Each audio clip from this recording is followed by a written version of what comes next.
I remember the exact moment my world shattered. Standing in that sterile Stockholm hospital corridor, Dr. Ericsson's words still echoing in my ears. Progressive neurological disorder. No known cure. The medical file trembled in my hands as strangers stepped around me, their faces blurring through my tears. At 34, I'd just been handed what felt like a death sentence.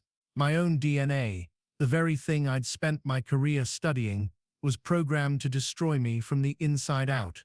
The genetic mutation had a name I couldn't even pronounce, something passed down through generations of my European ancestry, dormant until now, until me. The irony was brutal. I was one of Stockholm's leading genetic researchers, and I couldn't save myself from the very type of disorder I studied every day. I stumbled outside into Stockholm's crisp autumn air, my phone buzzing with missed calls from the Karolinska Institute, where I was supposed to be running experiments. I silenced it and found myself at the waterfront, staring at my reflection in the harbor. Here I was, Dr. Tomasz Lindberg, the brilliant scientist who'd published papers on genetic anomalies, and my own genetic code had betrayed me. "I can fix this," I muttered, gripping the railing until my knuckles turned white. "There has to be a treatment. There has to be something." 3 months earlier, my life had been everything I'd worked for. I stood in my modern apartment each morning, coffee in hand, watching Stockholm awaken beneath me with the same methodical precision I applied to everything else. My walls displayed my achievements, framed journals featuring my work, awards from international conferences, my doctoral diploma from Cambridge. Science was my religion, data my scripture. "I believe in what I can prove in a laboratory," I declared confidently during lunch debates with colleagues. "Everything else is just wishful thinking." God existed only as a philosophical concept, something primitive minds created to explain what science eventually would. The first symptoms had been so subtle I dismissed them. A tremor in my hand during microscope work, fatigue that coffee couldn't cure. I treated them as problems to be solved through determination, increasing my workouts and adjusting my diet. But during a departmental presentation, my right hand suddenly seized violently.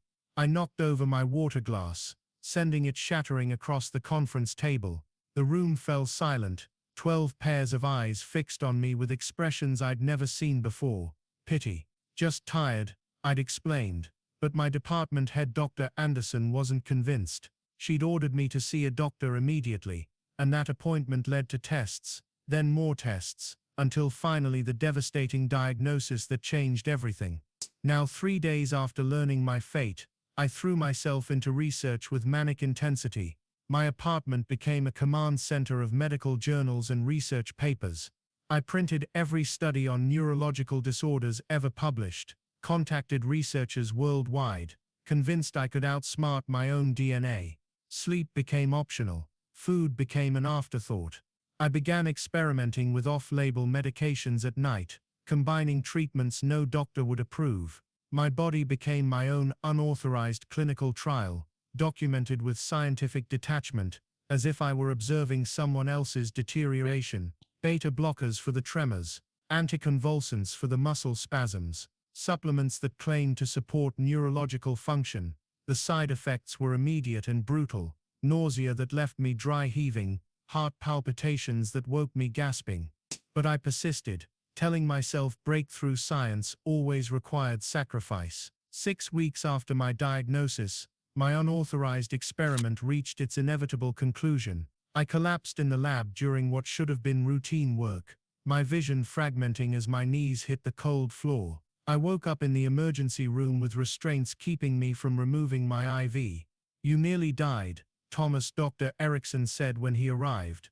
"Not from your condition, from trying to outsmart it. Your liver was on the verge of complete failure." The failure crushed me more than the diagnosis ever had. Science had always been my salvation, my identity, my God.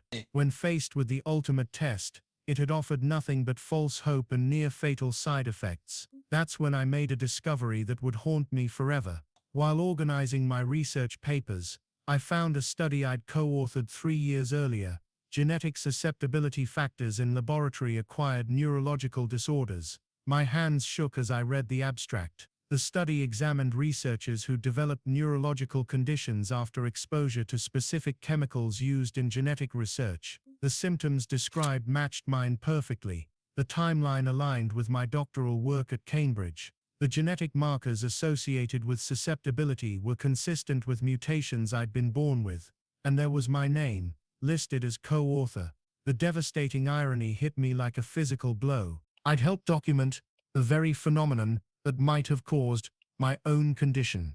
During my final year at Cambridge, I'd worked extensively with chemicals now suspected of triggering neurological disorders in genetically susceptible individuals. I'd been so focused on unlocking other people's genetic secrets that I'd ignored my own vulnerabilities. My arrogance, my absolute faith in my own intelligence had literally poisoned me. I stopped leaving my apartment, stopped answering calls. My reflection became foreign to me. This gaunt stranger who'd potentially caused his own destruction through scientific hubris. The night I chose to end everything was a Friday in November. Stockholm settled into weekend quiet as I mixed the chemicals into the glass of water. Initially, I'd thought about using pills, but this concoction would be hard to trace since it mimicked heart failure. My hands were steadier than they'd been in months. Purpose, even dark purpose, provided clarity my damaged nervous system couldn't. I was reaching for the glass when the power cut out. The sudden darkness was complete, absolute. My apartment plunged into blackness, so profound, it felt like judgment. Shocked by the jarring darkness, I tipped over the glass. The liquid spread across the table. I jumped up, hit my knee, and dropped back onto the sofa and closed my eyes. For the first time in months, I was truly still, truly quiet, and in that stillness, I heard something I couldn't explain, not a voice exactly, but a presence. Where did I go wrong? This is not supposed to be my life. I have so many plans, things I want to discover, places I want to go, I growled, allowing the frustration to break through. It's not fair, I yelled into the darkened room. The hum of the air condition and flickering of the returning lights mocked my outburst. I must have fallen asleep on my kitchen floor, because I woke to grey Stockholm dawn filtering through my windows. Still alive, despite my plans, still messed up, despite my prayers. But something had changed in that dark silence.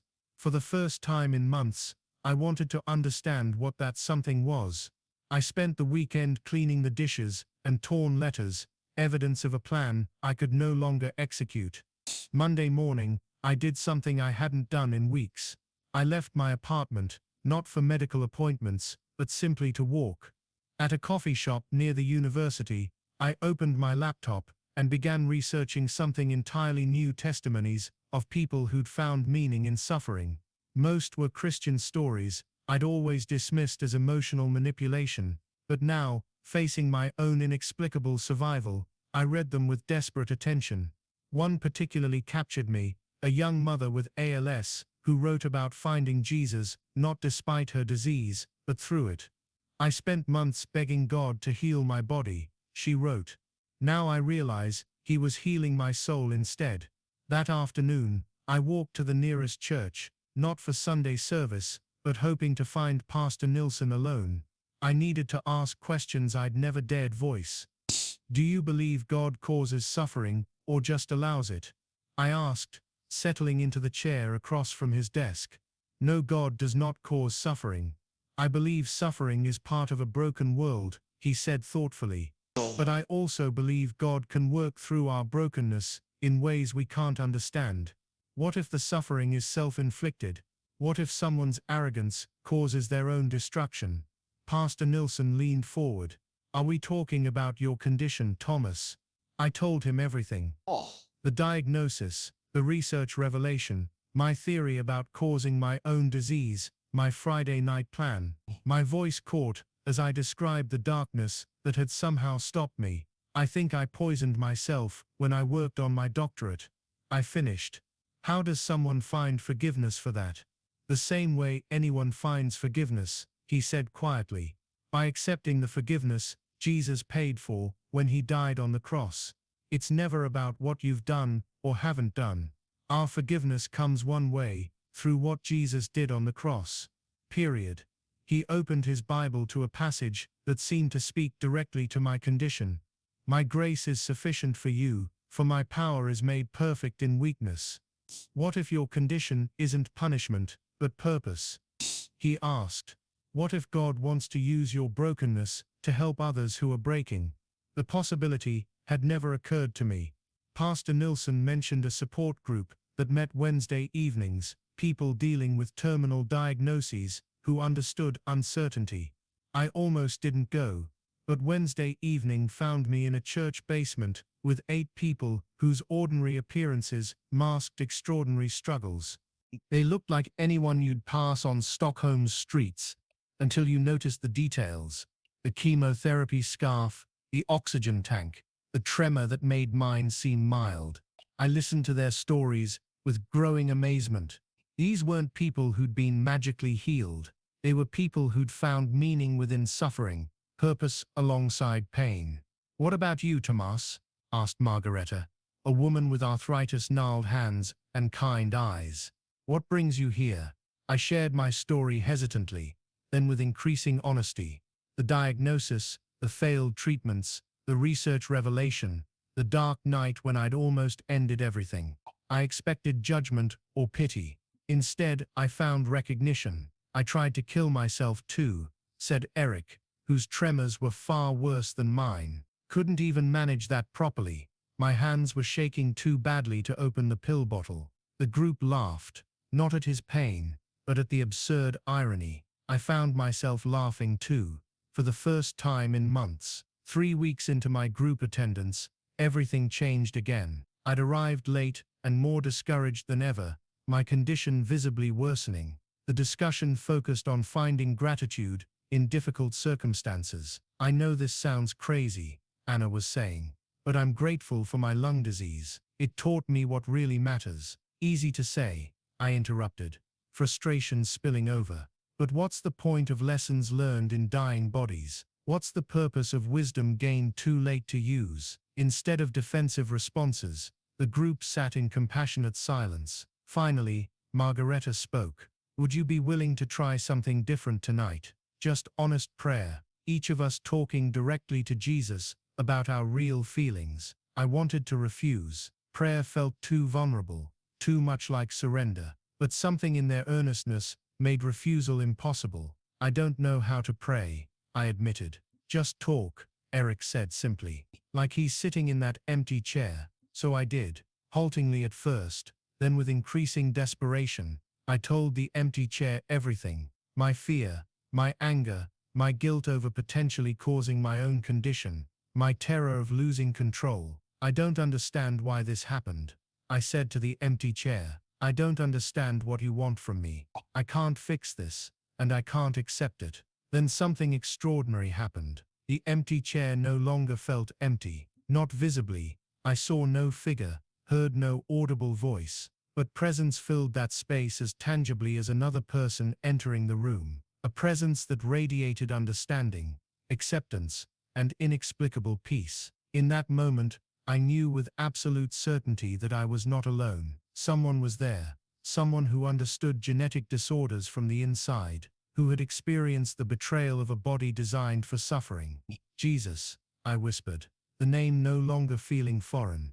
The presence intensified, and with it came knowledge that bypassed my rational mind entirely. This disease, this suffering, this apparent genetic betrayal, none of it had been random. It wasn't punishment for my arrogance, though my arrogance had contributed. It was invitation, an invitation to discover that control was illusion, that vulnerability was strength, that brokenness could become a bridge to help others find their way through darkness. I don't understand, I whispered, tears streaming down my face, but I want to trust you. I choose to trust you. The words felt like surrender and victory simultaneously, not the defeat I'd expected, but the relief of finally laying down a burden I'd never been meant to carry alone. When I opened my eyes, the support group was sitting in reverent silence. Several were crying, not from sadness, but from recognition. That's how it happens, Margareta said softly. Jesus meets us exactly where we are,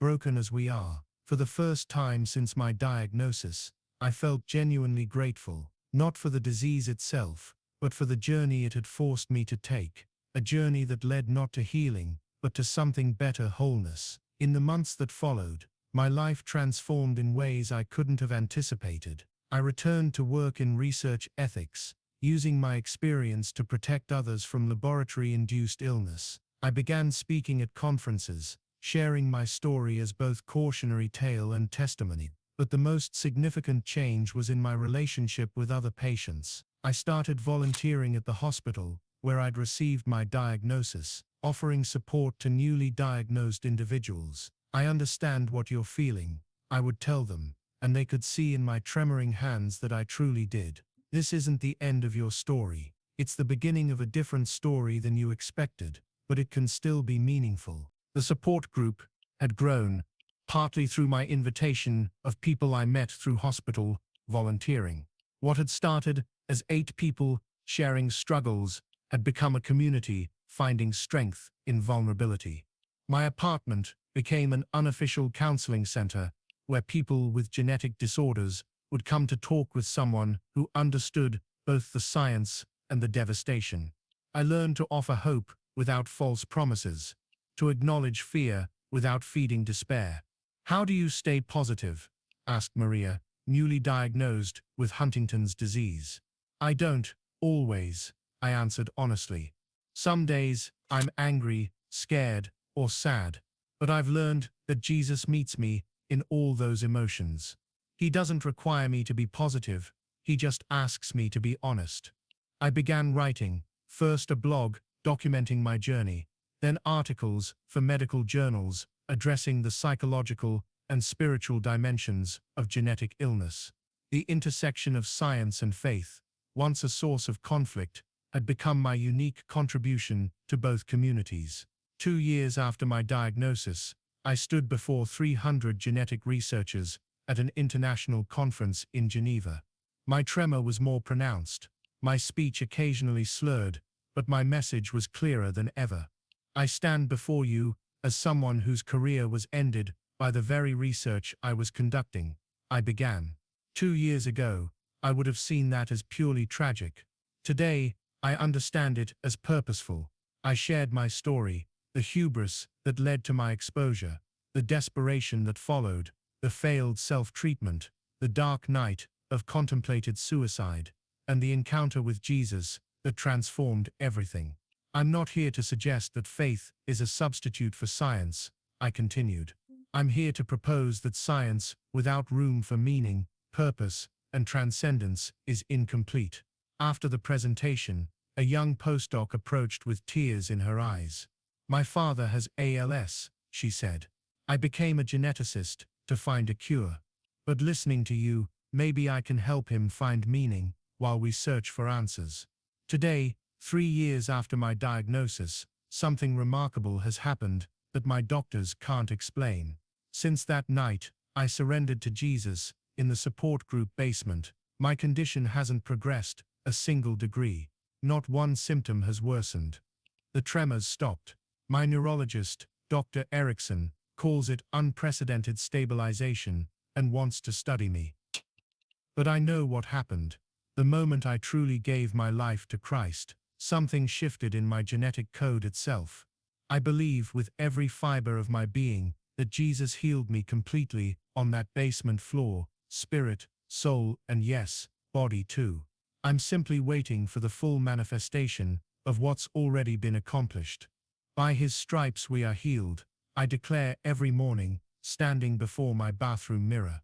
Not we will be healed, but we are healed. Present tense, finished work. The same Jesus who spoke and created my DNA, spoke healing into my genetic disorder that night. I've joined the Medical Ethics Board at Karolinska Institute, bringing the perspective of someone who understands both research limitations and divine possibilities. I co-started a group we now call the Victory Circle, individuals who refuse to let medical diagnoses define their futures and instead stand on God's promises for complete restoration. My relationship with Jesus has exploded into dimensions I never imagined during my years of scientific skepticism. Prayer has become as natural as breathing, and I pray with bold expectation for the complete physical manifestation of my healing. I've learned that God's presence isn't just comfort in suffering, it's power to overcome suffering entirely. The Bible I once dismissed as mythology has become my medical textbook. I study every healing Jesus performed, every promise of restoration, every declaration of victory over disease. Particularly meaningful are the stories of biblical figures who believed God's promises despite contrary evidence. Abraham, who believed for a son when his body was as good as dead. The woman with the issue of blood, who pressed through to touch Jesus' garment. God doesn't specialize in using broken people. I now tell audiences at medical conferences. God specializes in completely restoring people whom the world has labeled as broken. The same power that raised Jesus from the dead lives in us. Speaking engagements have taken on new meaning. Instead of helping people find purpose in limitation, I'm showing them how to break free from limitation entirely. My testimony isn't about accepting suffering, it's about the victory Christ has already won over every form of disease and death. Last month, I met Ginny at one of these conferences. She's a nurse practitioner who'd been diagnosed with multiple sclerosis 2 years ago, but refuses to accept it as her permanent reality. Like me, she believes in the finished work of the cross and stands daily on God's promises for healing. We've been dating for several months now, and she's become my partner in faith as we both wait for our complete physical manifestations. We're not sick people hoping to get well, Ginny often says. We're healed people waiting for our bodies to catch up with what heaven has already done. Together, we're planning a future that includes marriage, possibly children, definitely decades of ministry, showing others that Jesus is still the same yesterday, today, and forever. The same Jesus who healed the lame, the blind, and the diseased 2,000 years ago is healing today. I would not choose genetic disease for anyone, but I'm grateful for the journey it forced me to take, because it led me to discover the unlimited healing power of Jesus Christ. What the enemy meant for destruction, God has turned into a platform for demonstrating his goodness. My genetic disorder exists only on old medical reports now. From a purely scientific standpoint, my doctors remain baffled by the complete halt in progression. But from a kingdom standpoint, everything makes perfect sense. Jesus paid the price for my healing at Calvary, and I'm simply walking in what he purchased for me. I refuse to let past diagnoses define my future possibilities. In Christ, I am more than a conqueror, more than victorious, more than healed. I am a walking testament to the fact that what God has declared finished stays finished, and what he has called healed is healed indeed. The genetic code that once seemed destined to destroy me has been rewritten by the same word that spoke the universe into existence. And that, my friends, has made all the difference.